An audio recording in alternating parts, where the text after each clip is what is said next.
This know also, that in the last days perilous times shall come.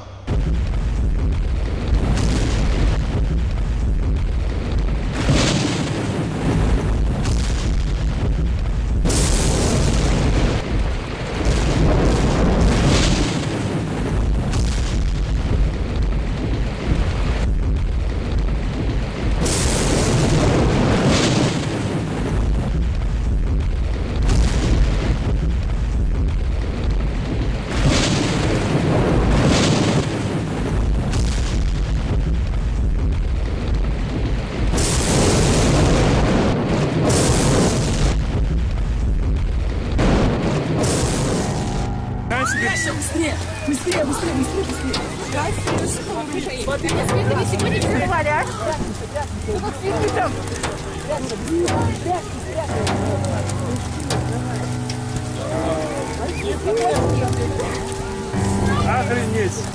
Настя, мы вон дошли.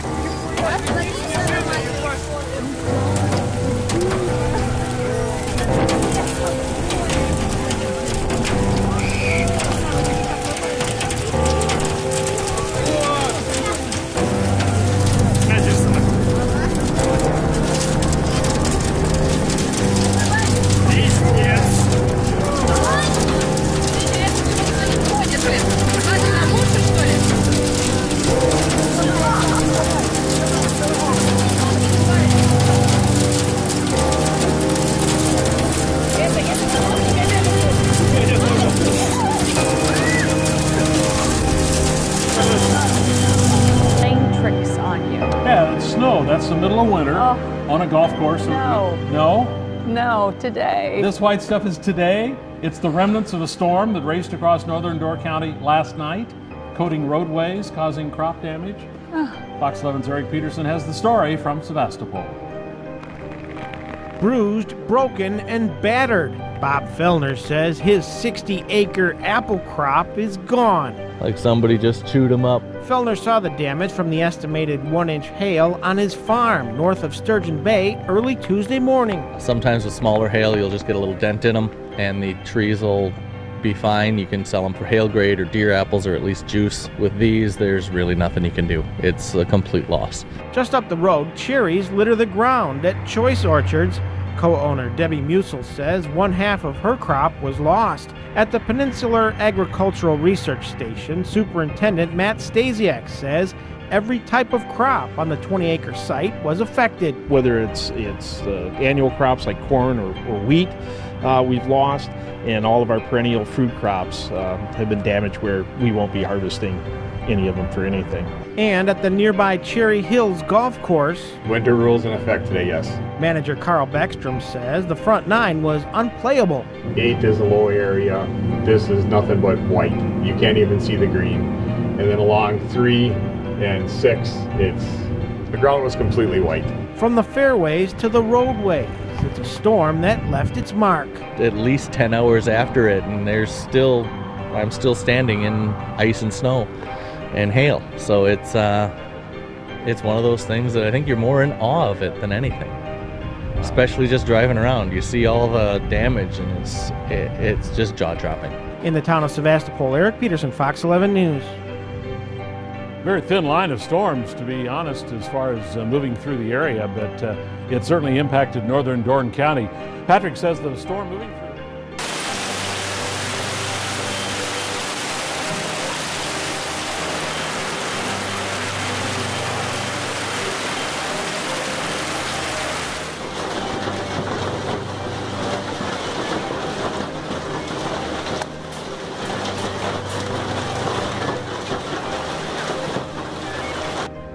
The sky turned black and cell phones pinged with emergency messages.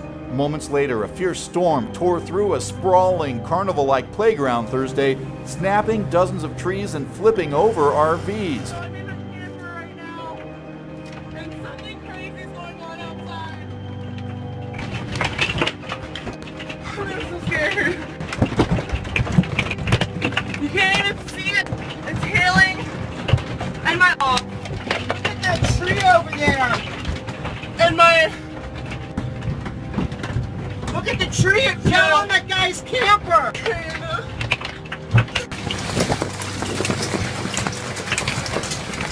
Oh my God.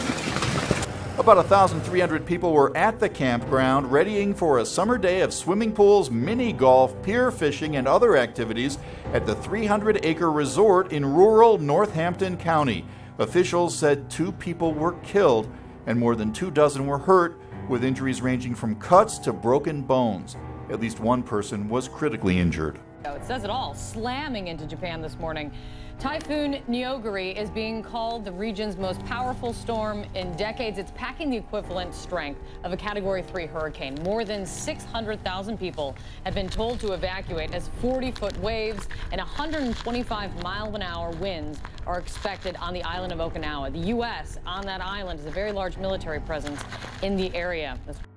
We just learned there are more people injured, 10 now at least, including 1 serious. We know of at least 1 building collapse on Okinawa. And keep in mind, this is an island with buildings that are built to withstand typhoon force winds. So if you hear about significant damage, that's very unusual for Okinawa and a sign of the intensity of this storm, which is battering an area where more than 1 million people live, including, as you mentioned, those U.S. military personnel. The commander of Kadena Air Base over the weekend put out an alert calling this the worst storm predicted to hit Okinawa in 15 years, telling everybody to take it very seriously, to hunker down, and to make sure to tie down loose objects so they don't become deadly projectiles. If you take a look at this storm by the numbers, you mentioned those 125-mile-an-hour winds, 600,000 people now under voluntary evacuation advisories, 100,000 people are now without power, more than 100 flights have been canceled, leaving more than 14,000 passengers grounded.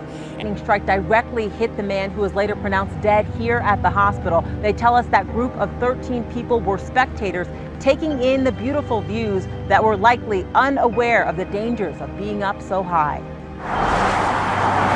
When it's in the mountains in the summertime, you can usually expect electrical activity. But when you're a spectator trying to take in the beautiful views that Rocky Mountain National Park has to offer, sometimes the thought of danger is out of sight.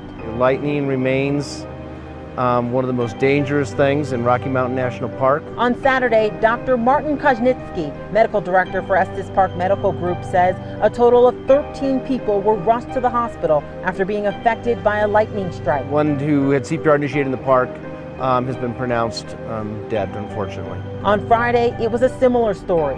Park rangers say 8 people went hiking near the Ute Crossing Trail when a lightning strike killed 42-year-old Rebecca Telheit from Ohio, injuring her husband and friend, along with 5 others. Caught on camera, a lightning strike in the middle of a camping site inside Yellowstone National Park. The man holding the camera had no idea he was just a couple of feet away from where it hit. CBS 2's Lonnie Quinn now with more of this incredible video and how it happened. Get ready, here it comes. You saw it, I saw it, but amazingly, the guy who shot the video didn't see it. There was no sense of a flash. We just knew it was very close, and it was only when we reviewed the video that we saw just how close it was. Bruce Hyland was camping with a group of friends at Shoshone Lake in Yellowstone National Park, and he pulled out his camera to take pictures of this sudden hailstorm. All of a sudden we hear this enormous crash. We didn't see a flash of lightning. We didn't know how near it was, but I just thought, well, hey, I've been taking a video. I wonder if I caught the thunderclap when it went off. A frame-by-frame examination of Bruce's video shows what the human eye couldn't see in real time as lightning strikes a pair of nearby trees. One frame completely saturates with the light from the strike. The next frame after that, the saturation is gone, but you can see a little orange glow in the tree, and you can see an orange glow that goes out into the lake. Within 1/30th of a second, the ground erupts as the enormous jolt of electrical energy finds a path through the roots. Still pictures taken moments later show the deep scars left by the lightning strike and how close it came to the campers. With medical care hours away, Bruce and his friends know they are lucky this video is the only thing they came away with.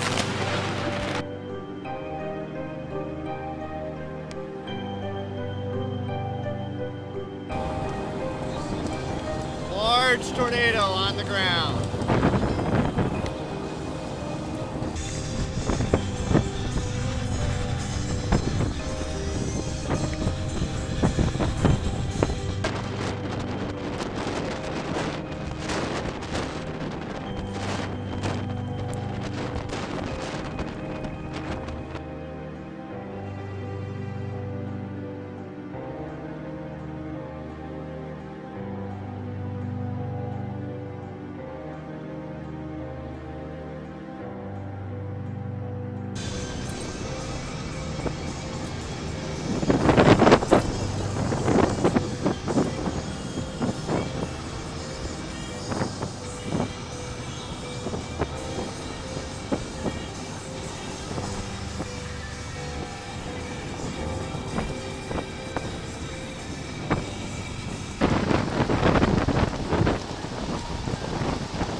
Urgent expedition will leave tomorrow to probe a giant crater that has appeared in gas-rich northern Siberia. Extraordinary aerial images show a mysterious hole which experts say may be up to 262 feet wide, in the Yamal Peninsula of northern Russia. A scientific team has been sent to investigate the hole and is due to arrive at the scene on Wednesday, the Siberian Times has reported. The cause of the hole's sudden appearance in Yamal, which translates as the end of the world, in the far north of Siberia is not yet known. There has been web speculation about the crater indicating the arrival of a UFO craft. But one Russian expert says the cause is more likely to be global warming releasing gases under the surface, which then explode like a champagne cork. Experts say that the darkening around the inner rim of the crater indicates severe burning which scorched its edges. Another theory is that the hole was formed by a meteorite striking this lonely spot in the Yamal-Lonenets Autonomous Region, some 20 miles from the Bovanenkovo gas field. There is agreement that soil around the hole was thrown out of the crater, large enough for several Mi-8 helicopters to fly into it, the Siberian Times reported, before adding not that they have. Chengdu in western China has collapsed into a sinkhole, following a rainfall described by the Daily Mail as sudden and heavy. 5 cars fell 30 feet, and a 6th hung over the edge of the gaping hole next to a construction site in the middle of the 4th largest city in mainland China, the Daily Mail reported. Several trees were also dragged into the sinkhole, but no casualties were reported. I'm Matt Sampson.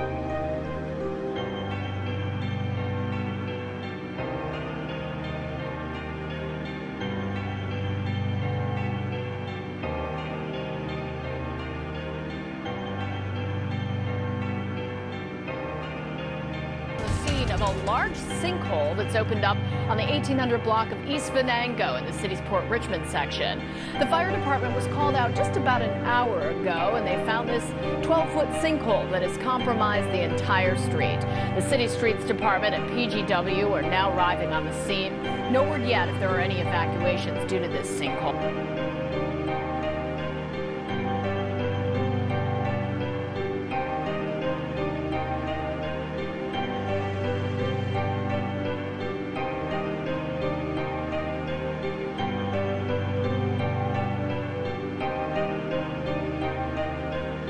A predator is invading southwest Florida as we speak, the Burmese python, and right now it's hatching season. NBC2's Holly Hojak discovered there's no great way to control the population, but you can help track it. They've traveled quite a bit of ways. Slithering, scaly, and not supposed to be in southwest Florida. This animal is native from Vietnam. This Burmese python is typically kept in a secure cage at Conservancy of Southwest Florida.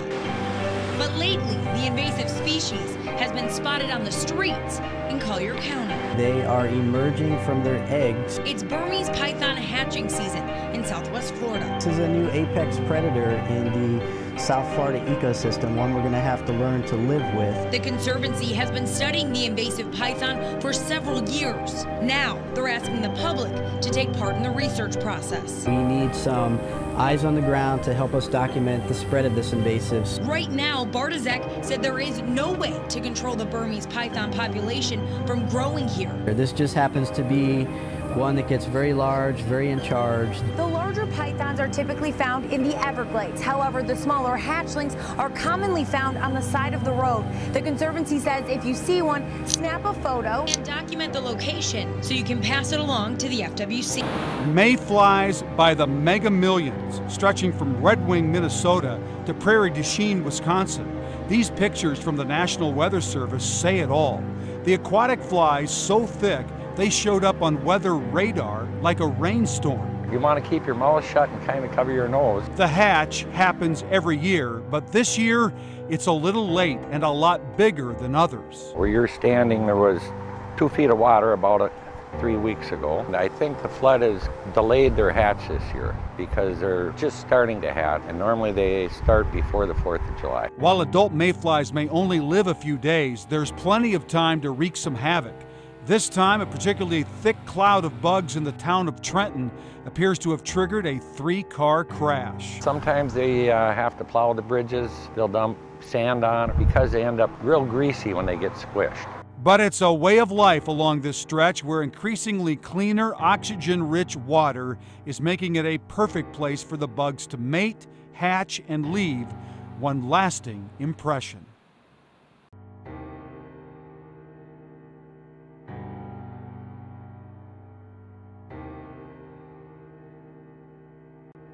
Corrales de Parácuaro, Michoacán, afirma que atestiguó lo que podría ser la reaparición y un ataque del famoso chupacabras. Luego del supuesto ataque, Antonio Rosiles afirma haber alcanzado a ver al perpetrador y al revisar el corral, el cuidador encontró 35 borregos muertos. Cerca de ahí había otros corrales con vacas, caballos y cerdos, los que en ningún momento fueron atacados por este supuesto animal, que fue descrito por el testigo con tener colmillos, garras. You have less shade along Montserrat Avenue soon. More banyan trees are falling victim to an invasive plant pest. This is a sad one. KITV4's Nana Okawa spoke to city officials who say combating that pest is an uphill battle.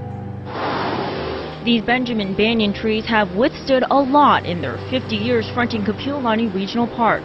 But they couldn't stand up to the Labatt lock scale, a 1 centimeter pest that's proven to be too much. I could tell something was wrong because they don't have any leaves on them. Yeah, it's sad. Hopefully they do replace them with similar trees because they give a lot of shade. When arborists spotted the infection 3 months ago, they tried to save them with a pesticide. It's injected in the base of the tree, and the tree uptakes it into the branches, and it causes the Labatt lock scale to sometimes recede. But the treatment failed. The infection spread. It's drying out the branches and making them brittle. Crews cut down branches that could be dangerous. Now arborists say other trees are next. They need to go as soon as possible. The fast-spreading plant disease could kill all the trees in the area. Water level on Lake Mead is now at its lowest since Hoover Dam was finished in the 1930s. But officials aren't inclined at this point to take any action. So how low is too low? Let's go to Action News reporter Brian Callahan live at Lake Mead with more on the answer. Brian. Well, Steve, the Bureau of Reclamation actually tests the water level here every night around midnight. On a Wednesday night, it hit that all-time low of 1,081 feet. And that's caused a little bit of concern for those in charge of distributing water. There's still plenty of water left for jet skiing and fishing, but Lake Mead isn't what it used to be. That's because water levels have dropped to 1,081 feet, an all-time low for the man-made lake. We're in the midst of a 15-year drought cycle, and we're not seeing the inflows from the snowpack helping us get that water level up. And the dropping water levels haven't gone unnoticed by those who visit regularly. I've lived here about 8 years, and so I've probably seen at least 20 feet. From here at the Lake Mead Overlook, you can get a good idea of just how much the lake has changed over the past 30 years, from the high water mark up near the road in 1983 to now 31 years later, you can see where the marina now sits. But now it's amazing how we lost so much water. To go and party over at Colville at the sandy beach, and now that doesn't even look like it was last year. Despite the new low levels, water officials say they don't plan to stop water deliveries unless the lake hits 1,075 feet.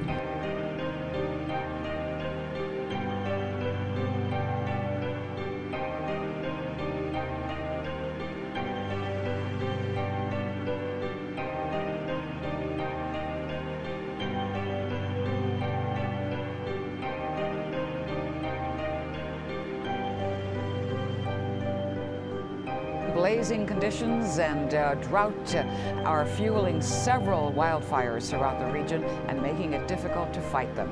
As Susan Salney reports, a number of homes in the wildfire's paths have been evacuated. A state of emergency declared in Washington as multiple wildfires rage out of control. Even last night, I mean, it's way worse now, but last night it really looked like, you know, the cauldron of hell. You know, you can see flames everywhere you look. Temperatures in the triple digits, along with gusty winds, are working against firefighters trying to put out the flames. Those fierce winds also helping to spread the fires, which have already blackened hundreds of square miles in the north and central parts of Washington state, damaging dozens of homes and businesses. It is so timber dry.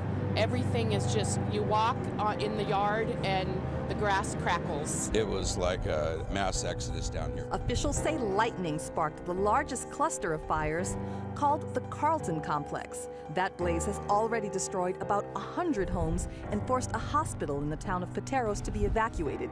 Even an emergency shelter run by the Red Cross was forced to relocate. You're just looking at a fire that just came down over the hill, and it's probably going to wipe out all these houses right here. Several highways have been partially closed, and popular destinations in the scenic mountain valley remain in harm's way. About 100 miles south of the Carlton cluster, another wildfire is raging, growing to more than 10 square miles and spitting ash over the village of Leavenworth. It's terrible. It hurts the eyes and it hurts the throat, and we have an orange sun again. It's terrible. And Washington State hasn't seen such hot temperatures in years, and the gusty winds spreading those fires, they're not expected to calm down until later this weekend.